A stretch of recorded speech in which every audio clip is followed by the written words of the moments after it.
Commander James Walker stared out the large window of Earth's space station. Massive alien ships hung in the black sky like giant metal islands. His hands tightened into fists behind his back. These visitors from the stars called themselves the Galactic Council. They had come 3 months ago, not with bombs or lasers, but with papers and rules. You understand that these terms are final.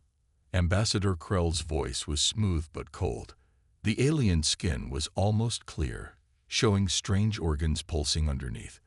Earth may join our community of worlds, but only if you agree to these limits. Walker watched as Earth's leaders looked at each other around the large round table. The room was silent except for the soft hum of the station's air systems. On the table sat the treaty, a set of rules that would change human history forever. President Garcia picked up the document with a slight tremble in her hand. And if we refuse?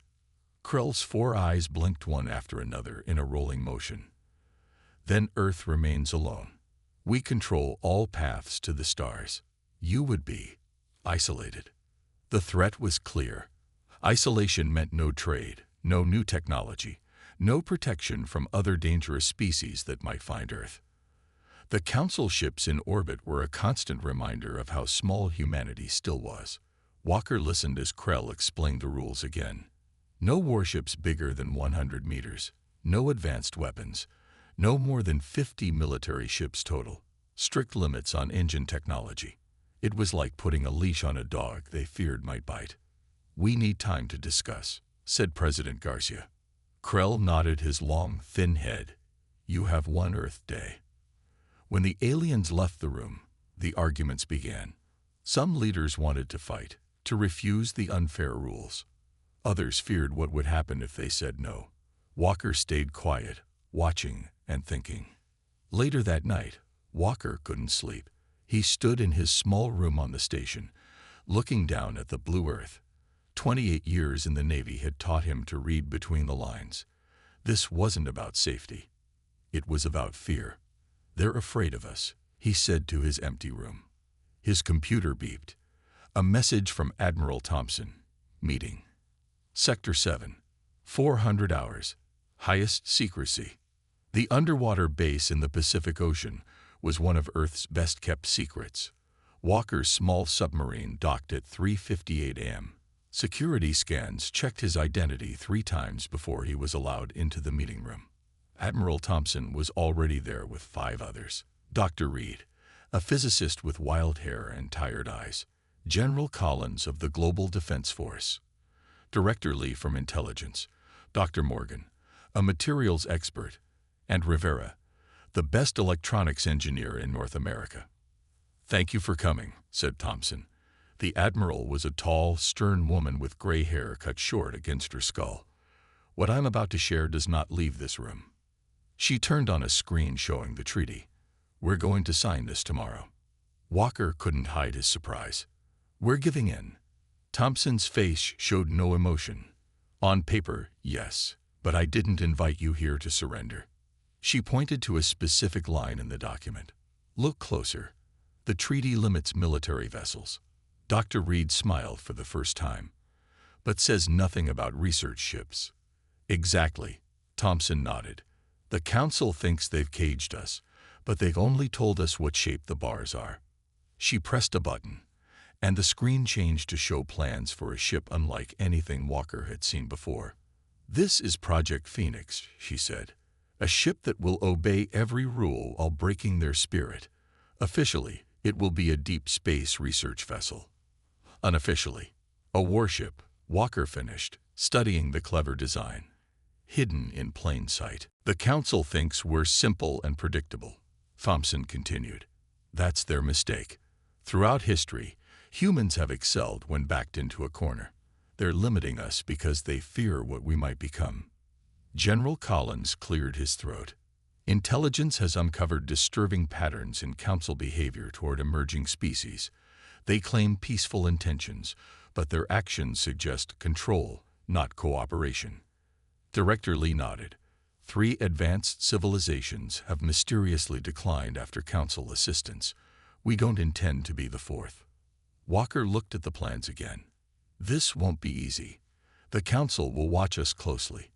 One mistake and... That's why I need you to lead this, Thompson interrupted. Your engineering background, your combat experience, your ability to think creatively. You're perfect for this mission. Walker felt the weight of what she was asking. If we're caught, it's more than our careers. It would mean war when we're not ready. And if we do nothing, Dr. Reed said quietly, we accept a future where humans never reach their potential, where we're forever limited by someone else's fear. The room fell silent. Walker looked at each face around the table. They were asking him to risk everything on a hunch that the friendly aliens might not be so friendly. The treaty signing is tomorrow, Thompson said. I need your answer now, Commander. Walker thought about history, about how often trust had been misplaced, about how civilizations that couldn't defend themselves eventually disappeared. The Romans built roads to move their armies, he said finally. The Council built treaties to stop ours. Both made the mistake of teaching their methods to others. He straightened his back. I'm in. Thompson allowed herself a small smile. Good. You leave for the asteroid belt in 3 days. Officially, you're leading a mining operation. Unofficially, you'll be building humanity's insurance policy. As the others discussed details, Walker's mind was already racing ahead. The Council thought they knew human limits. They had studied our weapons, our ships, our tactics. But they had missed something important. Humans don't just break rules. They transform them. The treaty would be signed tomorrow. And in the shadows, Project Phoenix would rise. The old mining station floated silently among the asteroids. On paper, it was Mining Outpost 37B, abandoned after the platinum veins ran dry. In reality, it was now Phoenix Base, the secret birthplace of humanity's future. Commander Walker stepped out of the transport ship and looked around the main hangar. 3 months had passed since the treaty signing. The station still looked mostly abandoned, with old equipment gathering dust and lights flickering in the corridors. Perfect cover. It's not much to look at, said Dr. Reed, walking up beside him. The physicist looked even more tired than before, but there was fire in his eyes. That's the point, Walker replied. The Council won't look twice at a dead mining operation. They walked through the station, passing small groups of workers disguised as miners and researchers. Everyone here had been hand-picked and sworn to secrecy. Most had family on Earth. A few had lost loved ones during the brief skirmishes when the Council first arrived. This is our main work area, Reed said, pressing his hand against a scanner hidden inside an old control panel. A large wall slid open, revealing a vast chamber that had once been the main mining bay. Now it held something else entirely. The beginnings of a ship, broken into sections that didn't look like they belonged together. Walker nodded in approval. If anyone comes to inspect, each piece looks like separate research equipment. Exactly, Reed grinned. The front section is officially a deep space radiation study module. The middle is a gravitational wave detector. The rear section is just mining equipment storage. Walker walked around the pieces, studying the clever designs. How's the propulsion system coming? Reed led him to a sealed chamber where a strange engine sat on testing blocks. This is my favorite part. The Council thinks they're limiting us with their approved technology list, but they don't understand how humans use tools. He pointed to various parts of the engine. This uses only materials and technology the treaty allows, but we've arranged them in ways they never imagined. It's like they gave us a piano, but only allowed us to play certain notes. They didn't realize we could create new songs with those same notes. Walker smiled. And weapons? Follow me. They entered a heavily shielded room where Dr. Morgan was testing what looked like mining lasers. The gray-haired woman looked up from her work. These are officially asteroid-cutting tools, she explained, but with some adjustments to the focusing crystals. She pressed a button, and a beam shot out, slicing through a thick metal plate, as if it were paper. Will the Council detect the energy signature? Walker asked. "That's where I come in," said Rivera, appearing from behind a console. The young engineer pointed to a device attached to the weapon. "This dampening field makes the energy output look like normal mining operations. To their sensors, we're just breaking up rocks." Walker spent the rest of the day touring the facility, meeting the team, and reviewing progress. By evening, he gathered everyone in the main hall. Nearly 100 people crowded into the space, all working on different aspects of the secret project. "I won't lie to you," Walker said, his voice echoing in the metal chamber. "What we're doing is dangerous. If the Council discovers us, we could trigger the very conflict we're trying to prevent." He paused, looking at their determined faces. "But sometimes the greater risk is doing nothing. The Council claims to welcome us as equals, but their rules say otherwise. They fear our potential, and history shows that fear often leads to preemptive action." Walker pointed to the ship pieces visible through the large windows. "Project Phoenix isn't about starting a war. It's about ensuring we can protect ourselves if their true intentions ever turn hostile. It's about keeping humanity's future in human hands." The room erupted in applause. These people had given up normal lives to work in secret on an asteroid. They believed in the mission. 6 months into construction, the ship was taking shape. The separate pieces were now clearly parts of a whole. What had begun as scattered sections was becoming a vessel unlike any humanity had built before. But progress brought danger. Council inspection ships began making regular patrols through the asteroid belt, monitoring mining activities. "They're getting suspicious," Director Lee reported during her monthly visit. "Our supply runs are drawing attention." Walker nodded. They had been smuggling materials through dozens of small civilian ships, each carrying just enough to avoid notice. But the pattern was becoming visible. "We need a distraction," Walker decided.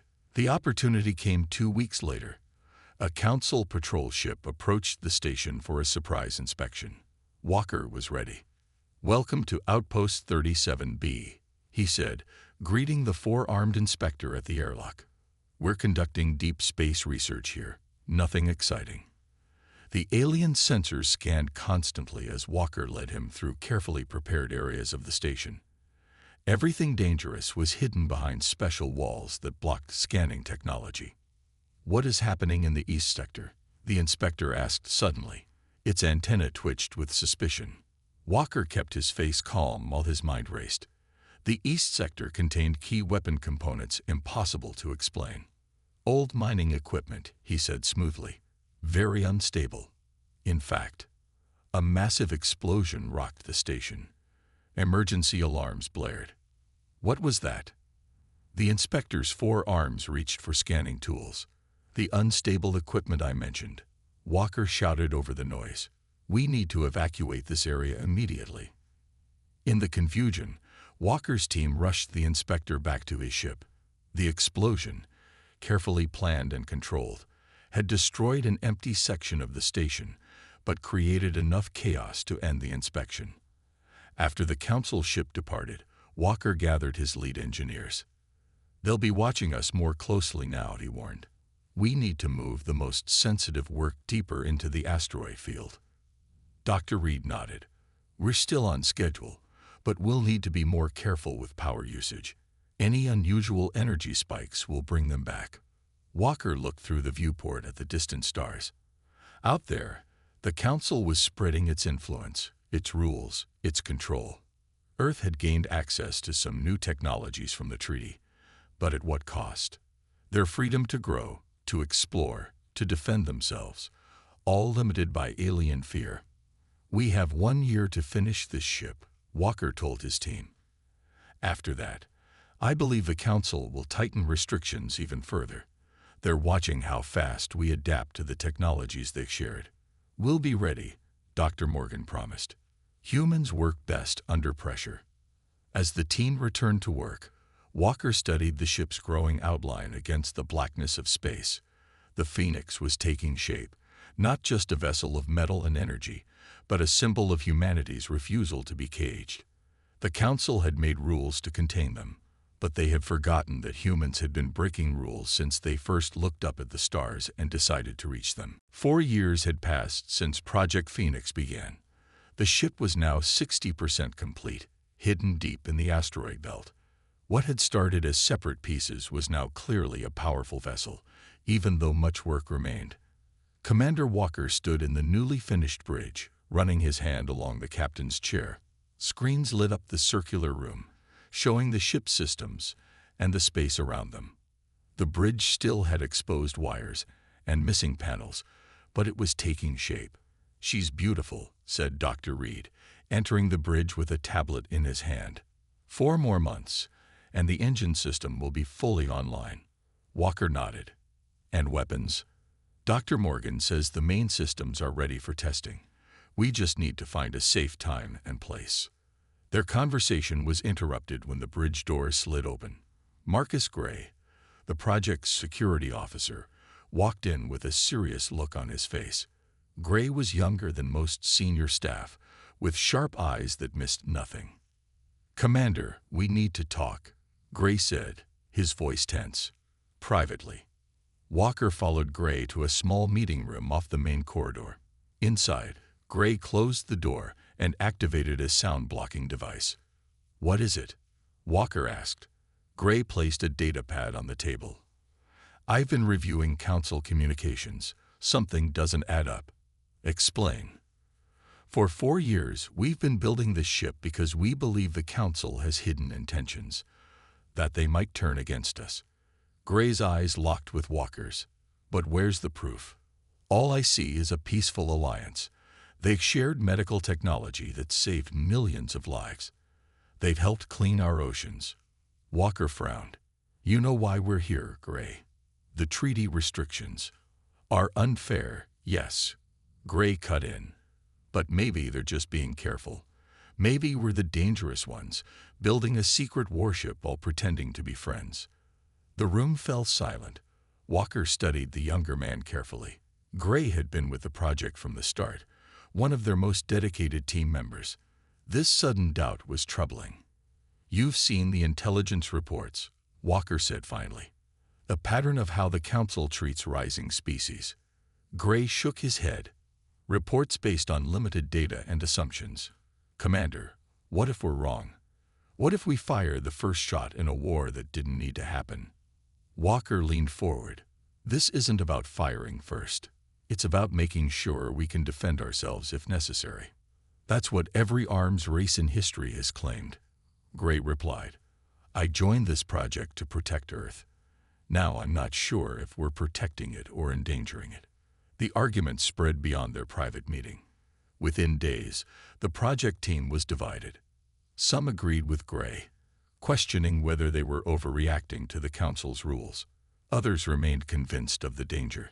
At dinner in the station's mess hall, the tension was visible. People who had worked side by side for years now sat at separate tables, talking in low voices. Dr. Morgan joined Walker at his table. "This isn't good," she said quietly. "Division is the last thing we need right now." Walker nodded. Gray has valid concerns. That's what makes this difficult. "Do you think he would?" She didn't finish the question. "Report us to the Council." Walker sighed. "I don't know. He believes he's doing the right thing, whatever that is." The next morning, Gray was gone. His quarters were empty, and a small transport ship was missing from the hangar. Walker called an emergency meeting of the senior staff. "We have to assume Gray is going to the Council," he told them. "We need to decide what to do." Dr. Reed looked pale. "If he tells them about Phoenix, they'll come in force. We can't fight them yet." "Could we hide the ship?" Rivera suggested. "Move it deeper into the belt." "Not enough time," Walker said. "And a power signature that big would be easy to track during transport." "So we have 2 choices," Dr. Morgan said grimly. "Abandon the project or accelerate it." Walker looked around the table. "I need your honest opinions. Do we continue?"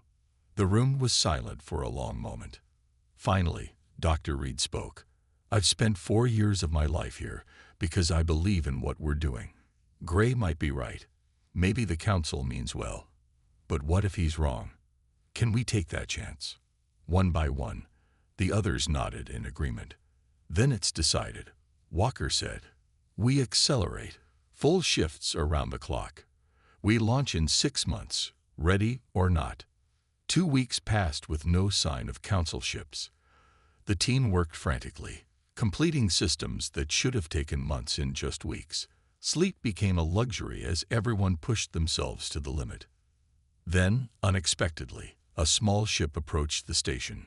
Walker ordered battle stations, fearing the council had found them. But it was Gray's transport, returning alone. Walker met him in the hangar, flanked by armed security. Gray stepped out of his ship looking exhausted but determined. You didn't go to the council, Walker said. Surprise. No, Gray replied. I went to find answers. In Gray's ship was a secure container filled with data drives. Gray had traveled to the edge of council space, using his intelligence training to hack into restricted archives. What he found confirmed their worst fears. In the station's main hall, Gray showed the evidence to the entire team.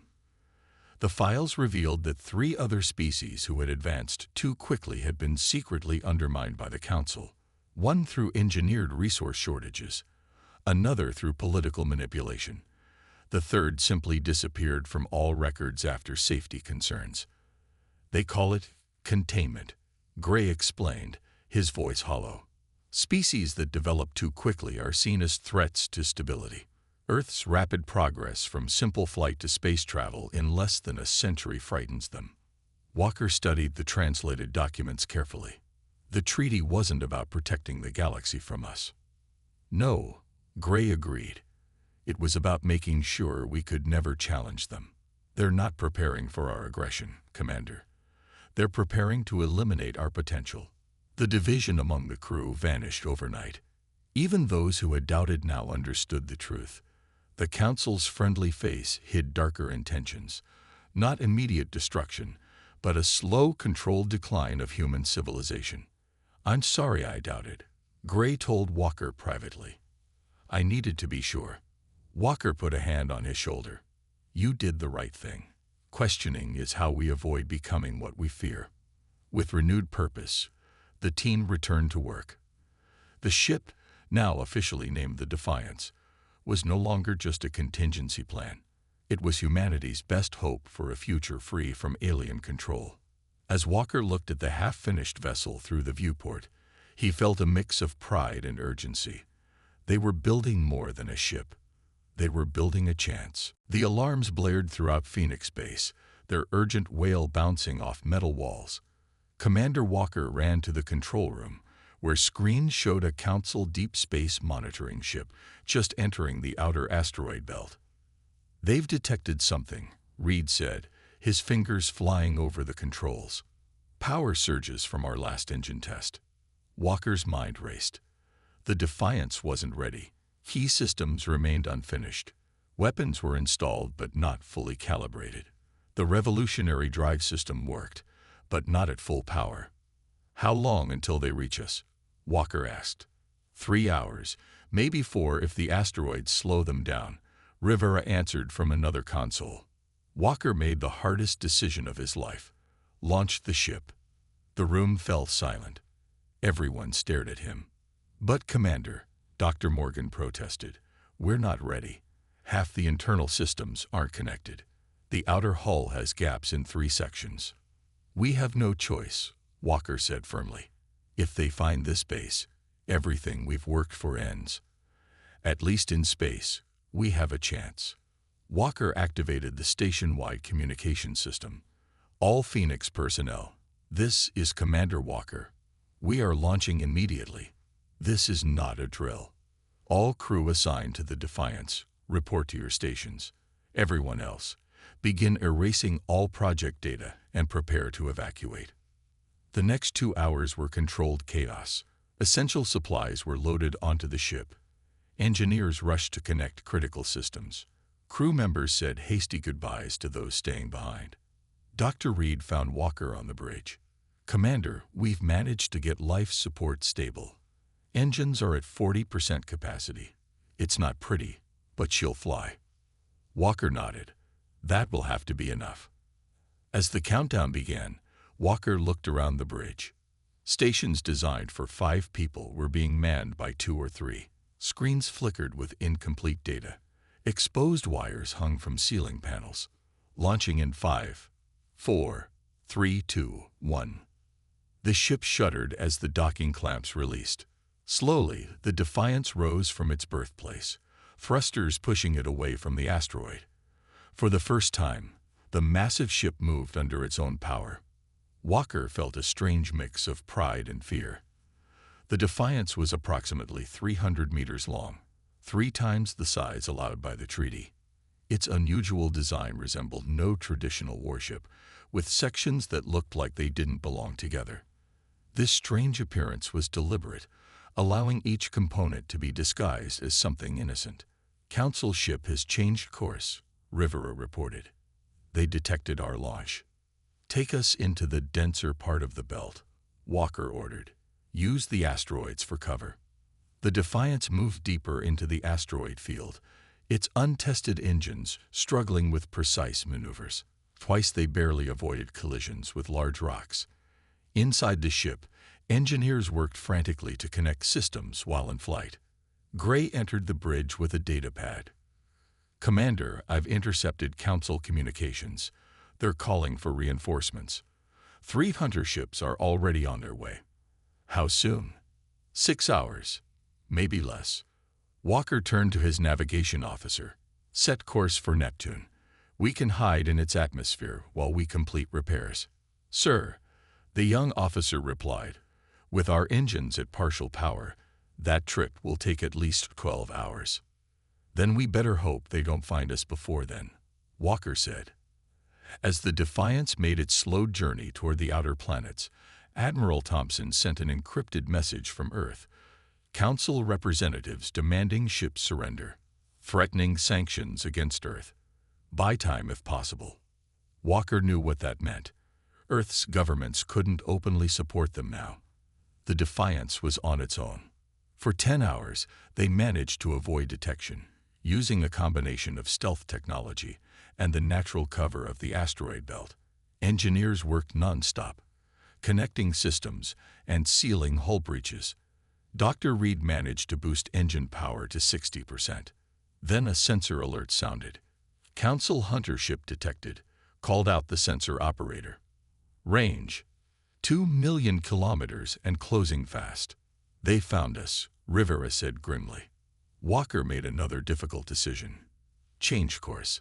Head for Jupiter's moons. We'll use Eo's volcanic activity to mask our energy signature. The Defiance altered course, pushing its engines harder than was safe. Warning lights flashed across engineering consoles, but Dr. Reed kept the ship moving. Hunter ship is gaining, Gray reported. Their weapons are charging. How far to Io? Walker asked. 20 minutes at current speed. We won't make it, said Dr. Morgan. Walker stood from his chair. Then we fight. Prepare all weapons. This is what we built her for. Across the ship, crew members moved to battle stations. Weapon systems came online. Shield generators hummed to life. Hunter ship in firing range, Gray announced. Evasive maneuvers, Walker ordered. Let's see what this ship can do.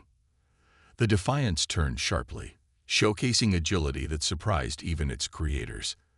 The Hunter ship fired, its energy beams slicing through space where the Defiance had been moments before. Return fire, Walker commanded. The Defiance fired its main weapons for the first time. Beams of concentrated energy shot toward the Hunter ship. The first missed, but the second struck its target, causing visible damage to the Council vessel's outer hull. Direct hit, cheered the weapons officer. But their celebration was short-lived. 2 more Hunter ships appeared on sensors. We're outnumbered, Gray said. Walker studied the tactical display. We don't need to win. We just need to survive. He pointed to a cluster of small moons ahead. Take us there. Use their gravity to accelerate, and then cut power. We'll drift and let them pass. The Defiance raced toward the moons, taking hits that shook the entire ship. Damage reports flooded in from multiple decks. 3 crew members were injured when a power conduit exploded. Approaching the gravity well, Reed announced, "Ready to cut power on your mark."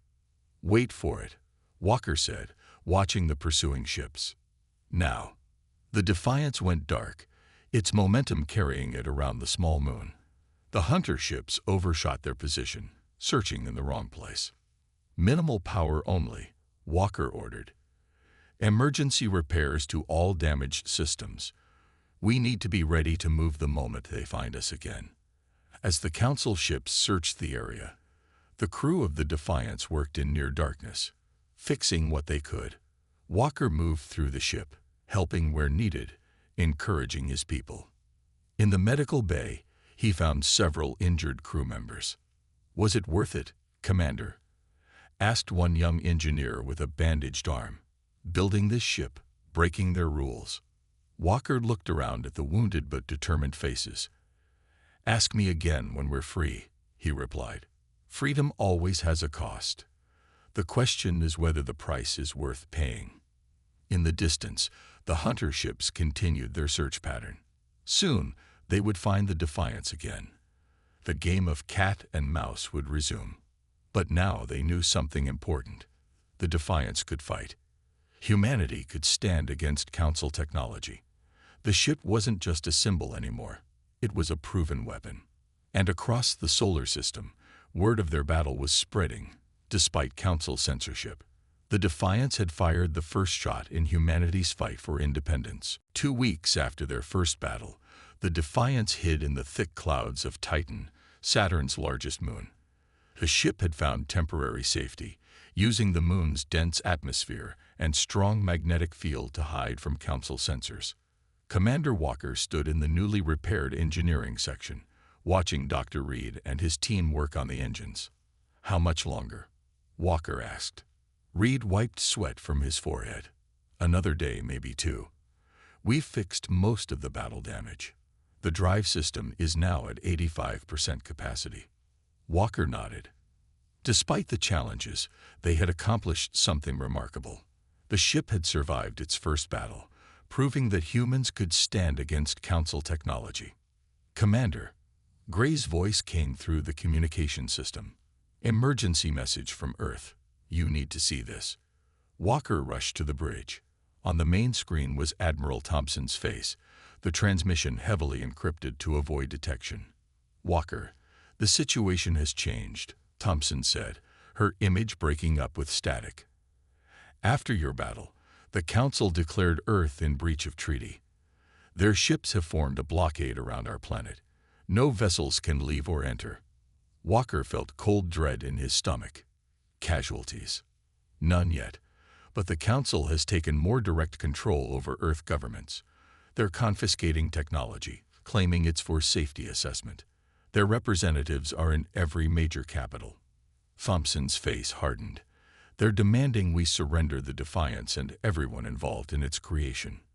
And if we refuse, they introduced something called containment protocol. They won't explain exactly what it means, but from Gray's intelligence we know."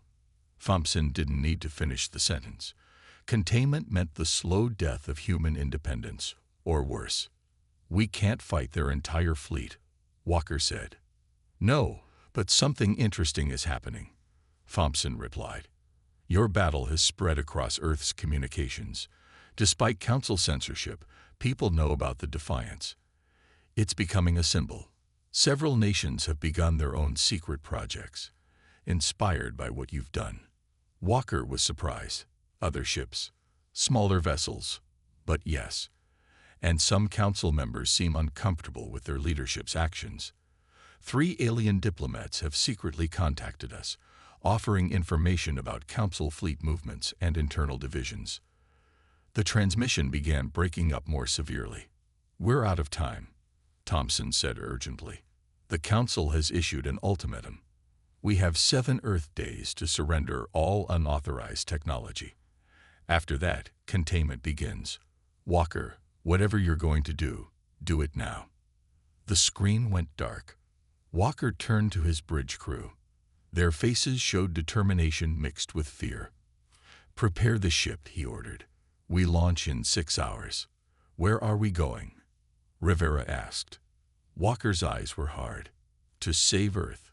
The Defiance left Titan's atmosphere at full power, no longer hiding. As they approached the edge of the solar system, long-range sensors detected a Council enforcement fleet, 15 warships forming a battle line. They're waiting for us, Gray said. Walker wasn't surprised. Send the signal. Minutes later, 3 smaller ships appeared on sensors, moving to join the Defiance. They were Earth vessels, built in secret by other nations after hearing about Project Phoenix. These ships were smaller than the Defiance, but shared its innovative design philosophy, using allowed technology in ways the Council never expected. This is Captain Lee of the Freedom, came a voice over the communication system. Chinese-European Alliance, reporting for duty. Captain Rodriguez of the Esperanza, said another. South American Union, ready to stand with you. Captain Okuffer of the Unity, said a third. African Coalition, prepared to fight. Walker felt a surge of pride. Humanity had united in the face of external control. This is Commander Walker of the Defiance. Together, we make our stand. The 4 human ships formed their own line, facing the much larger Council fleet. They were outnumbered, outgunned, but not outsmarted. All ships, prepare for battle, Walker said. Remember the plan. We're not here to destroy them, but to show them we cannot be controlled. The Council fleet commander sent a message. Human vessels, power down and prepare to be boarded. This is your only warning. Walker looked at his crew, seeing determination in their eyes. No, he replied simply. Humanity decides its own future. The battle began. Council ships fired first, their advanced weapons lighting up space. The human vessels scattered, using the maneuverability that Dr. Reed's innovative drive systems provided. The Defiance took hit after hit, its shields weakening. But it gave as good as it got, its weapons finding weak points in Council ship designs. Our shields can't take much more, Rivera reported after 20 minutes of intense fighting. Walker knew it was time for their final gambit. All power to engines, he ordered. We're going for their command ship. The Defiance surged forward, diving straight toward the largest Council vessel. Council ships fired desperately, trying to stop what looked like a suicide run. They think we're going to ram them, Gray said. Let them think that. Walker replied calmly. Stand by on the broadcast system. The Defiance came within firing range of the Council command ship, then did something unexpected. Instead of attacking, it transmitted every piece of evidence Gray had gathered about the Council's true intentions. The transmission went to every ship in the fleet, including Council vessels. The effect was immediate. 3 Council ships stopped firing. Then another. The evidence showing how Council leadership had manipulated not just humanity but many of their own member species created confusion in their ranks. Several Council ships are standing down, Gray reported, amazed. They're talking to each other, arguing with their command. What had begun as a battle was becoming something else, a moment of truth. The Council fleet commander demanded his ships continue fighting, but more and more refused. Many of the alien crews had never known their leader's true plans for controlling emerging species. The Defiance took heavy damage in the process. Fires broke out on 3 decks. The bridge lost power, switching to emergency systems, but they held their position, continuing to broadcast the truth. Finally, an unexpected message came through. This is Sub-Commander Vrel of the Council vessel Justice. We request dialogue. Too much has been hidden from us. Walker exchanged glances with his bridge crew. This was more than they had hoped for. Division within the Council itself. This is Commander Walker. We accept. 1 month later, Walker stood in the same orbital diplomatic station where the original treaty had been signed. This time, the meeting was different. Representatives from Earth sat as equals with a reformed Council delegation. The old Council leadership had been removed after the evidence of their manipulation became widely known. We deeply regret the actions of our former leaders, said Vrel, now leading the Council delegation. The restrictions placed on Earth were never about safety. They were about control. That ends today. A new treaty was signed, one that recognized Earth's right to defend itself and determine its own path among the stars. The unfair limitations on human technology were removed. In return, Earth agreed to certain reasonable safeguards that applied equally to all species. Later, as the diplomatic team celebrated, Walker found himself looking out the same viewport where his journey had begun. The Defiance, now undergoing repairs in Earth orbit, was visible in the distance. Dr. Reed joined him. "You know what's funny?" Reed said. "Their rules were meant to stop us, but they only made us more creative. If they had truly welcomed us as equals from the start, we might never have built the Defiance." Walker nodded. "They tried to cage a species that has never accepted cages." He looked at the stars beyond. They didn't understand something important about humans. "What's that?" Reed asked. "We don't just break rules," Walker said with a smile. "We transform them into something better." Earth would now join the galactic community not as a controlled member, but as a full partner, with all the rights and responsibilities that came with it. The path ahead would not be easy, but it would be their own. And the Defiance, once a secret born of fear, would become something new. The first ship of a fleet that would carry humanity's spirit of innovation and determination to the stars.